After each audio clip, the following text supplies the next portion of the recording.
Salam dəyərli tələbələr, bu gün sizlə baxırıq magistr imtahanı 1-ci cəhdə düşən informatika suallarının izahına. Gəlin başlayaq 21-ci sualla. Deyir, elektron cədvəl fraqmenti verilmiş. Deyir, buna əsasən diaqram hansı xanalar diapazon əsasında qurulmuşdur. Əvvəlcə biz belə deyək, bu hissələri tapmalıyıq ki, görək bunlarda qiymətlər neçə olacaq. Deyir, AA8 plus AA9-u cəmlə böl 3-ə. AA8-im 18-dir. AA9-um da 12-dir. 18 ilə 12-ni cəmləsəm mənə verir 30-u. 30-u da 3-ə bölsəm bu mənə verəcək 10. Deməli, AC7 xanasının qiyməti oldu 10. Daha sonra baxıram AC8 xanasına. Deyir, AA8 böyükdürmü AC7-dən? AA8 18-dir. Baxın, budur. AC7. AC7-ni 10 tapdıq. 18 ondan böyükdürmü? Hə dediyimiz üçün buradan birinci qiyməti, yəni 12-ni götürürük. Yox desəydim onu götürərdim. Deməli, AC8-in qiyməti oldu 12. Daha sonra power nədir? Qüvvət funksiyası. Deyir, AB8-dən çıx AA8-i. AB8 20-dir. 20-dən çıxsam AA8-i, yəni 18-i bu mənə verəcək 2-ni. Deyir, hesabla 2 üstü 3-ü. Bu da neçə eləyir? 8. Deməli, gəldim. Nəticədə AC9-u da tapdım. 8. Aha. İndi 10, 12 və 8. Mən baxmalıyam ki, bu qiymətləri də aldığıma görə baxıram diaqrama. Saat əqrəbi istiqamətində baxsam, yəni bu belə deyim də asan qaydası bu formadadır. Faizləri tapmaq istəyirsinizsə bu formada saat əqrəbi istiqamətində baxın. Yəni birinci qiymət, xananın birinci qiyməti bizdə 36% olmalıdır. Qeyd eləyək birinci qiymət. 40% olan ikinci qiymətdir, 24% olan da üçüncü qiymətdir. Ona əsasən, yəni bu məntiqlə irəliləsəm, əvvəlcə variant çıxdaş eləmək metodu ilə gedin. Misal üçün, baxsaq A variantına, deyir ki, AA9, AC9. İndi gəlin görək bu hansı diapazondur. AA9, AC9. Baxın, buradan başlayır, AC9 burada bitir. Deyir, birinci qiymət 12-ni götür. İkinci qiymət 6-nı götür.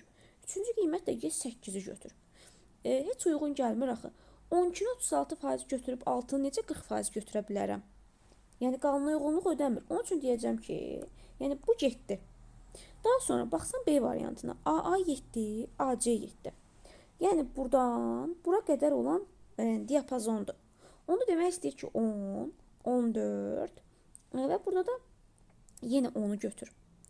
Onda bu demək istəyir ki, belə deyək də 24% buradadır, 36% buradadır. Bəs bu zaman necə qiymətləri bir-birinə bərabər götürməliyəm? Onda bunların faizləri bərabər olmalıydı da. Yəni qiymət bərabərdirsə, faizi də bərabər götürməliydim. Onun üçün bu variant da məndə ödənməz. Yəni bunu da çıxıram. Daha sonra baxsam C variantına. AA8, AC8. C variantında bu hissədir. AA8, AC8. 18, 20, bir də 12. Baxıram ki, 18 36%-dirsə 40-ım 20%-dir, 24%-im də 12-dir. Bu nəsə ödənə bilər. Yəni bunu nəzərimdə saxlayıram. Daha sonra getdim həmin bu formada işləsəm, baxıram D variantına. AB7, AB9. AB7 buradan ta ki bura qədər. 14, 20 budur, 6 da budur. Nəsə ki bu da ödənir. Yəni faiz olaraq, qiymət olaraq üst-üstə düşür. Yəni bunu da saxlayacağam nəzərimdə. Bir də Y variantına baxsaq, AA7, AA9. Bu da ki, bu aralıqda olan qiymətdir. 10, 18, bir də 12 var. Bu da ödənməz. Mən 36%-i 10 götürüb, 40%-i 18 götürə bilərəm. Amma gedib 24%-i 12 götürə bilmərəm. Axı 24% 36%-dən çox deyil. Mən necə qiymət olaraq bunu 12 götürüm? Deməli, Y variantında çıxdım. Əlimdə qalır 2 dənə variantım. D variantı ilə C variantı. İndi bu zamanda nə edirik? Artıq yoxlamaq lazımdır. Bir dənə xananın qiymətini yoxlayırsınız. İndi gəlin qiymətləri faizlərlə uyğunlaşdıraq. Deməli, C variantını yoxlasam deyir ki, AA8, AC8 diapazonudur. Bu da mənə baxın bu diapazonu verir. Buradakı qiymətləri cəmləsəm 18, 20, 12. Deməli, 38, bu da 12. Bu mənə verir 50-ni. Əgər mənim 50-im, yəni ümumi qiymətlərim hamısı 100%-dirsə, onda mən tapa bilərəm ki, görün mənim 18-im neçə faizdir? x% götürsəm bunu x bərabər olacaq. 100-ü vurmalıyam 18-ə, bölməliyəm 50-yə. Bununla bu getsə burada qalacaq 2. 2-ni 18-ə vursam 36. Həqiqətən də baxın, birinci qiymət olaraq 36% ödənir.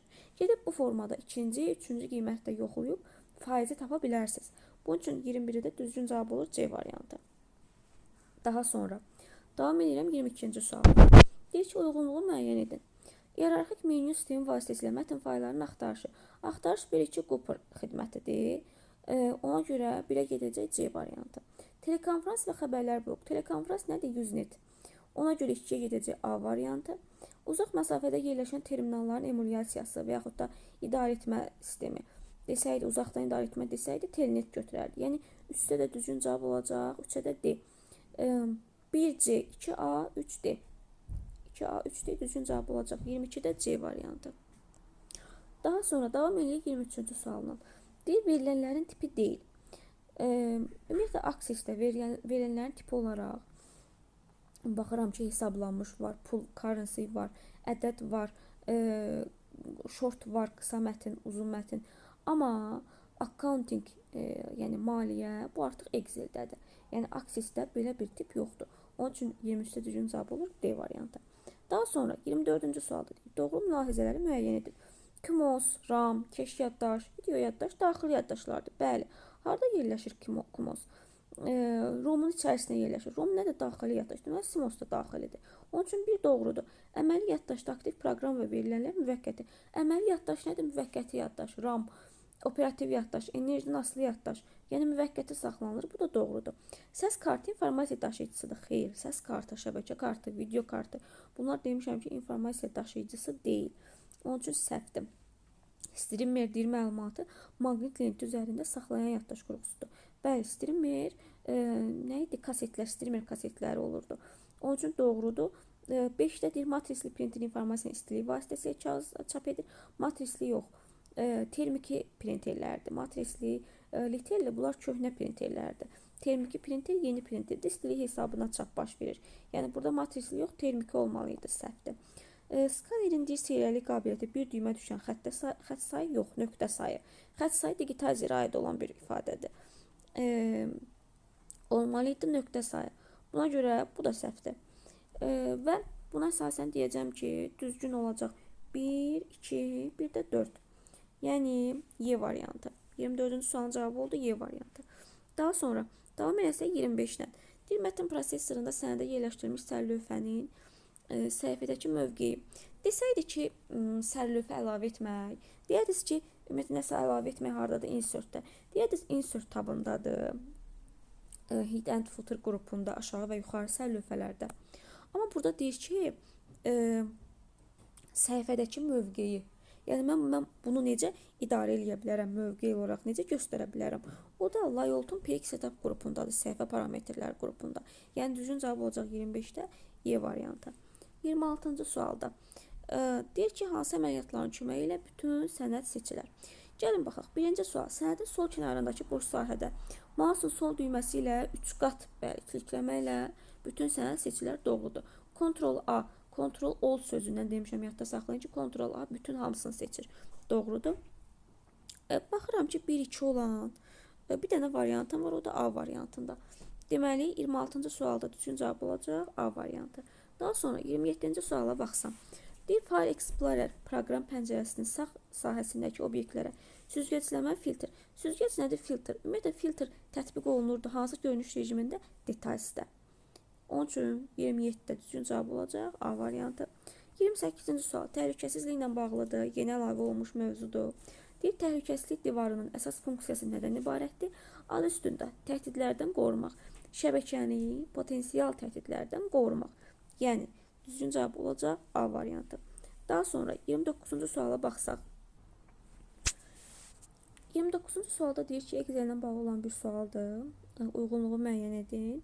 Text nədir? Mətn tipi. Mətn tipinə right-dır, left-dir, bunlar aiddir. Yəni, 1-ə gedəcək C.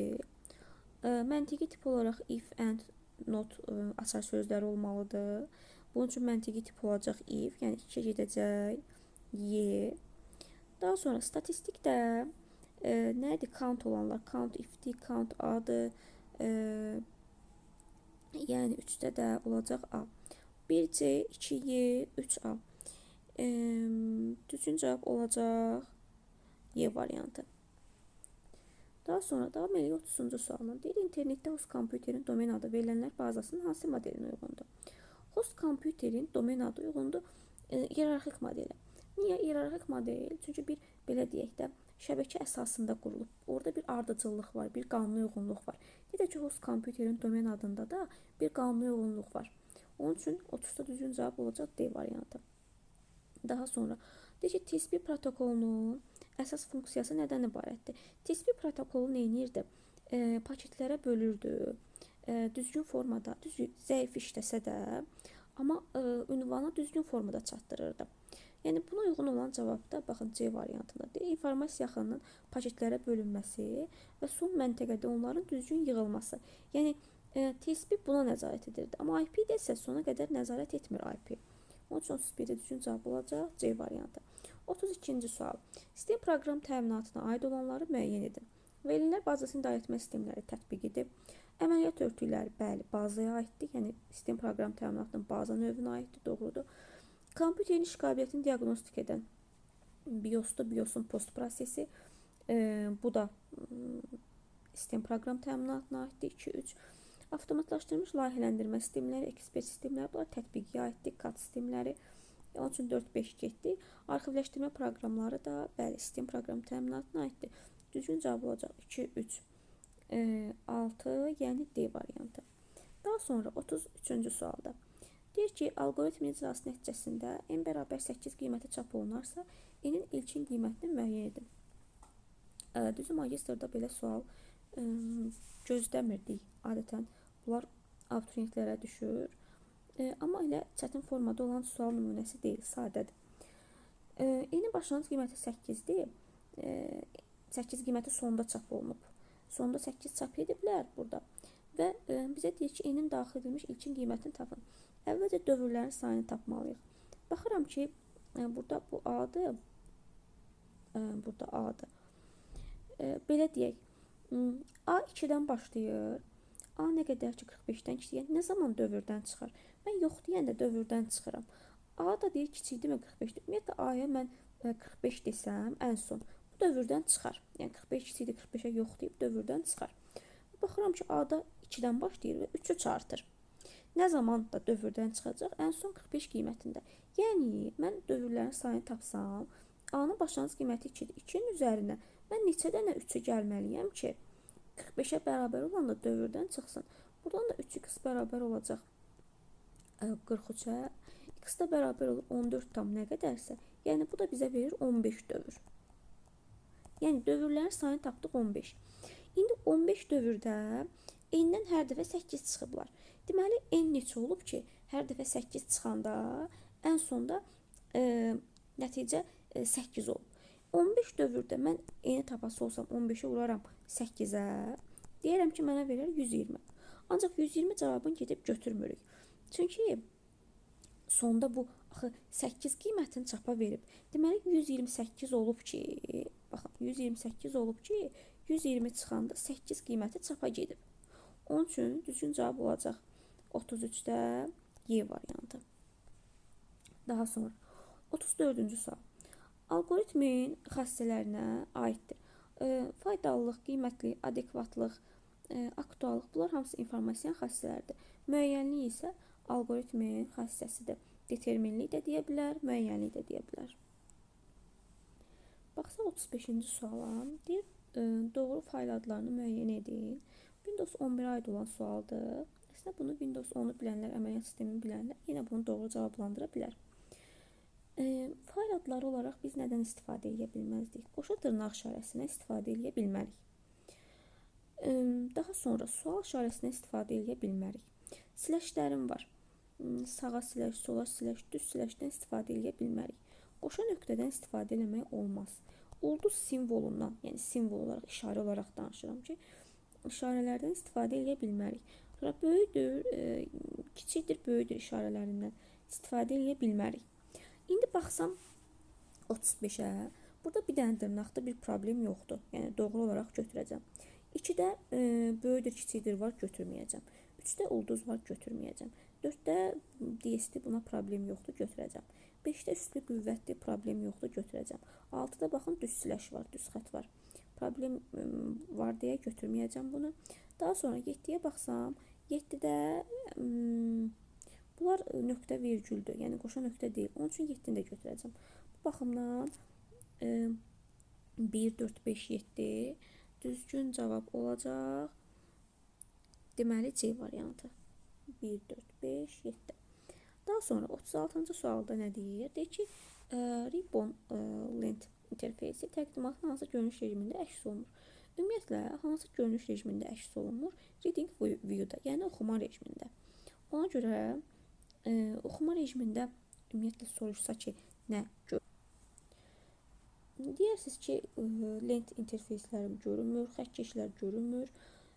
Sadəcə qrafik təsvirlər desəydi, hə, görünərdi. Amma lent interfeysi oxuma rejimində görünmür. Düzgün cavab olacaq 36-da D variantı. Daha sonra baxacağım 37-ci suala. Say sistemlərinə aid olan çox rahat bir sual nümunəsidir. Onluqdan 16-lıq say sisteminə keçiddir. Ümumiyyətlə bilirik ki, onluqdan hansı say sisteminə keçirəmsə keçim, həmin say sisteminin əsasına bölə-bölə getməliyəm. İndi 195-i bölsək 16-ya, bir dəfə 16, 9-dan 6 çıxdım 3. 35-in içində 16 2 dənədir. Bizə verir 32. 5-dən 2 çıxdım 3. Yəni 12 də C-dir. C3. Ona görə 1-ə gedəcək C3 olan A-dır. 1-ə gedəcək A. Bəri başdan D-ni, bir də A variantını çıxdım. Daha sonra gedib buradan, deməli 375-i yoxlasam, 375-i böləcəm 16-ya. 37-in içində 16 yenə 2 dəfə, 32. Burada qalacaq 5. 55-in içində 16 da 3 dəfə. Eləyəcək 48. 15-dən də 8 çıxsam 7 verir. 23-ü təzədən böləcəm 16-ya bir dəfə. 13-dən 6 çıxsam 7, yəni 1, 7, 7. Bu baxımdan 2-yə də gedəcək B. Burada C variantını çıxdım. Qalıram B ilə Y-nin arasında. Daha sonra gedib 3-ü yoxlasam, bu da nədir? 442-dir. Deməli, 442-ni də yenə 16-ya bölə-bölə gedib tapmalıyam. 442 bölünsün 16. 44-ün içində 16, 3 dəfə 48 eləyir, 2 dəfə 32-dir. Burada mənə qalır 2, 1, 12, yəni C qalır. Sonu da C ilə bitən, burada 2-ni də gəlməliyəm bura. Bircə dəqiqə, bunu belə getməyək. Həm bu C olmur. 12 qalır, bir də 2-ni əlavə eləyəcəm, 122-dir. Sonra 122-ni böləcəm 16-ya. 122-nin içində də 16, deməli 7 dəfə 112 eləyir. 2-dən də 2 çıxsam 0, 2-dən 1 çıxsam 1. Sonra A-la olmalıdır, yəni A-la bitən bir cavab olmalıdır. O da Y-dədir. Deməli 3-ə də gedəcək Y. Da durub 27-ni də əgər böləsi olsaq 16-ya bir dəfə düşür. 7-dən 6, 1, bu da 1. Bu da yəni bizə B-ni verir. 1, B, A nəticəsi. Deməli 1-ə A, 2-yə B, 3-ə də Y. Düzgün cavab olacaq B variantı 37-də. Daha sonra 38-ə baxsam. Deyir ki, kitab.doc faylı informatika, C-diski informatika kataloqu və nəzəriyyə qovluğunda yerləşir. İnformatika qovluğunda praktika alt qovluğu yaradılır. Deməli, informatikanın içində praktika yaradıblar. Praktika. Deməli, nəzəriyyə ilə işim yoxdur. Bunu kəsdilər, götürdülər, getdi. İnformatikanın içində praktika var. Və deyir ki, daha sonra həmin fayl yeni yaradılmış alt qovluğa daşınır. Yəni, praktikanın içərisinə daşınır. Bax, bu, deməli, kitab.docx kitab.docx daşındı praktikanın içərisinə. Deyir ki, bundan sonra faylın tam adı hansı olar? Onda faylın tam adı desə, hamısını götürürük. Yəni, onun içərisində fayl da var. C-diski, informatika kataloqu, praktika, bir də kitab.docx. Deməli, düzgün cavab olacaq. Hansı C variantı? A getdi, B getdi, nəzəriyyə var, D-ni atıram, nəzəriyyə var, Y-ni atıram, düzgün cavab qalır C variantı. Daha sonra E, 39-da deyir körpü nədir? Körpü nə idi? Bridge. Topologiyası müxtəlif idi, amma protokol olaraq eyni protokollardan istifadə edirdi. Yəni istifadə edən lokal şəbəkəni birləşdirən bir qurğudur. Yəni müxtəlif topologiyalı, lakin eyni protokola malik olan iki və ya daha çox lokal şəbəkəni birləşdirən qurğudur. Onun üçün 39-da düzgün cavab olacaq B variantı. Baxsam 40-cı suala. Deyir, aşağıda göstərilənlər lent tabının hansı düyməsinə aiddir? Nədir bunlar? İşarədir də. Baxın, işarələrdən təşkil olunub. Yəni siyahı yaradır. Necə bir siyahı yaradır? İşarələnmiş siyahı yaradır. A-dan Z-ə çeşidləmədir, götürməyəcəm. Nömrələyib götürməyəcəm. Götürmürəm bunu. Bu izahatlar siyahısı kimi 1.1, 1.2 olan götürməyəcəm. Baxın, işarə qoyan qarşısında nöqtə qoyub işarə olan hansıdır? C variantı. Onun üçün 40-da düzgün cavab olacaq C variantı. Ümumiyyətlə çətin sual deyil, asan sualdır. 41-ci sualda baxıram ki, açıq suallar başladı. Gəlin davam edək 41-dən. Deyir, kitabın elektron versiyası 192 səhifədən ibarətdir. Bu kitabın hər 3 səhifəsindən birində bu qədər ölçülü və bu qədər rəng dərinliyi olan şəkil var. Yəni, belə deyim də 3 səhifəsində var, sonra 3 səhifəsində, sonra 3 səhifəsində, sonra yenə 3. Ta ki 192-yə qədər. Bunu necə taparam qısa formada? 192-ni bölərəm 3-ə. Deyərsəz ki, nə qədər düşür? 12, 4 dəfə. 64 səhifəsində deməli bunun təsvir var, şəkil var. 192-dən də, ümumi 192 səhifədir. 192-dən də çıxsam 64-ü mənə verir 128 səhifə. Deməli 128 səhifəsində mətn var. Biz şəklin həzmini ayrı tapmalıyıq, mətnin həzmini ayrı tapıb cəmləməliyik. İndi 64 səhifəsində qrafik təsvir var. Yəni 64-ü yazacağam. 206 vuraq. 512 vur 256 piksel ölçülü. 209 vuraq. 208 16 bit. Rəng dərinliyi 16 bitdir. 16 bit deyirsə, mən bunu vuracağam 2 bayta. Və demək neçə megabayt deyir. Əvvəlcə gəlin tapaq görək 2 üstü neçəni verir. 9, 8, 17. Bu da 2 üstü 1, 2 üstü 18. Bu da 2 üstü 6. 2 üstü 24 eləyir. 2 üstü 24. Mən də bunu megabayta gətirmək üçün mən baytla tapmışdım. Çünki burada 16 bitə yox, 2 bayta vurdum. Bunu bölərəm 2 üstü 20-yə ki, mən bunu gətirim megabayta. Bu da mənə verir 2 üstü 4-ü, yəni 16 megabaytı. Daha sonra gedirəm yerdə qalan mətnin həzmini tapmağa. Nə qədər səhifəm qalıbdır? 128 səhifə. Yəni 2 üstü 7. Sonra ki, qalan səhifələrin hər birində 4096 simvol. Yəni vuraq 2 üstü 12-yə. Bunu vurmalıyam. Unicode-da kodlaşdırılmış mətn. Unicode-da da 2 baytdır. Bunu da vuracağım 2 bayta. Daha sonra bu mənə verəcək 2 üstü 7, 2 üstü 12, 2 üstü 19, 2 üstü 20. 2 üstü 20-ni də yenə megabayta gətirmək üçün bu baytlandır. 2 üstü 20-yə böləcəm. Bu da mənə verəcək 2 üstü 0-ı, yəni 1-i. 1 megabaytı. Daha sonra 16 megabayt, bu da 1 megabayt. Mənə verir ümumilikdə 17 megabayt. 41-də düzgün cavab olacaq 17 megabayt. Davam edək 42-ci sualına. Deyir ki, A1, Y8 və F2, H9 diapazonlarında birlikdə neçə xana vardır? Deməli, A1-dən Y8-ə qədər necə tapırıq, belə deyək də, sütun olaraq, bir də sətir olaraq baxmalıyıq. Sütunları tapsaq A, B, C, D, Y. Baxıram ki, 1, 2, 3, 4, 5 dənə sütun var. Bu 5-i vurmalıyam nəyə? Sətirlərin sayına. Sətirlərin sayı da belə tapılır ki, 8-dən biri çıxıb üzərinə 1 gəlməliyəm. Bu da elə mənə verir 8 dənə sətir. Birlikdə 8-ə vursam, burada mənə verdi 40 dənə xana. Daha sonra bunun üçün tapsam F, G, H, 3 dənə sütun var. 3-ü vurmalıyam nəyə? 9-dan 2 çıxdım, 7 plus 1, 8-ə. Üst tərəfdə 8-im 24 eləyir. 40 plus 24, bu da mənə verir 64 xana. Deməli, 42-ci sualın cavabı olur 64. Sonra baxaq 43-cü suala. Deyir ki, üçölçülü qrafik proqram vasitələrinə aid deyil. Aid olanları tapsam, ZBrush aiddir, Maya aiddir. Sonra buradan Softmax aiddir. Onun üçün aid olmayanlar Photoshop'dur, Illustrator'dur, CorelDraw'dır. Ümumiyyətlə Photoshop rastra aiddir, foto sözünə yadda saxlayırıq. Illustratorla da draft, Corel Draw, Vector aiddir. Yəni aid olmayanlar 1, 5, 6. Düzgün cavab olacaq 1, 5, 6. Baxsaq 44-cü suala. Deyir ki, setup slideshow əmri ilə yerinə yetirilən əməliyyatları müəyyən edin. Gəlin baxaq görək setup slideshow əmrində ümumiyyətlə yəni belə deyək də slaydlar nümayişə başlamasından əvvəl həmin o nümayişin idarə olunmasıdır, sazlanmasıdır. Yəni bunu deyir setup slideshowdan nələri yerinə yetirə bilərəm.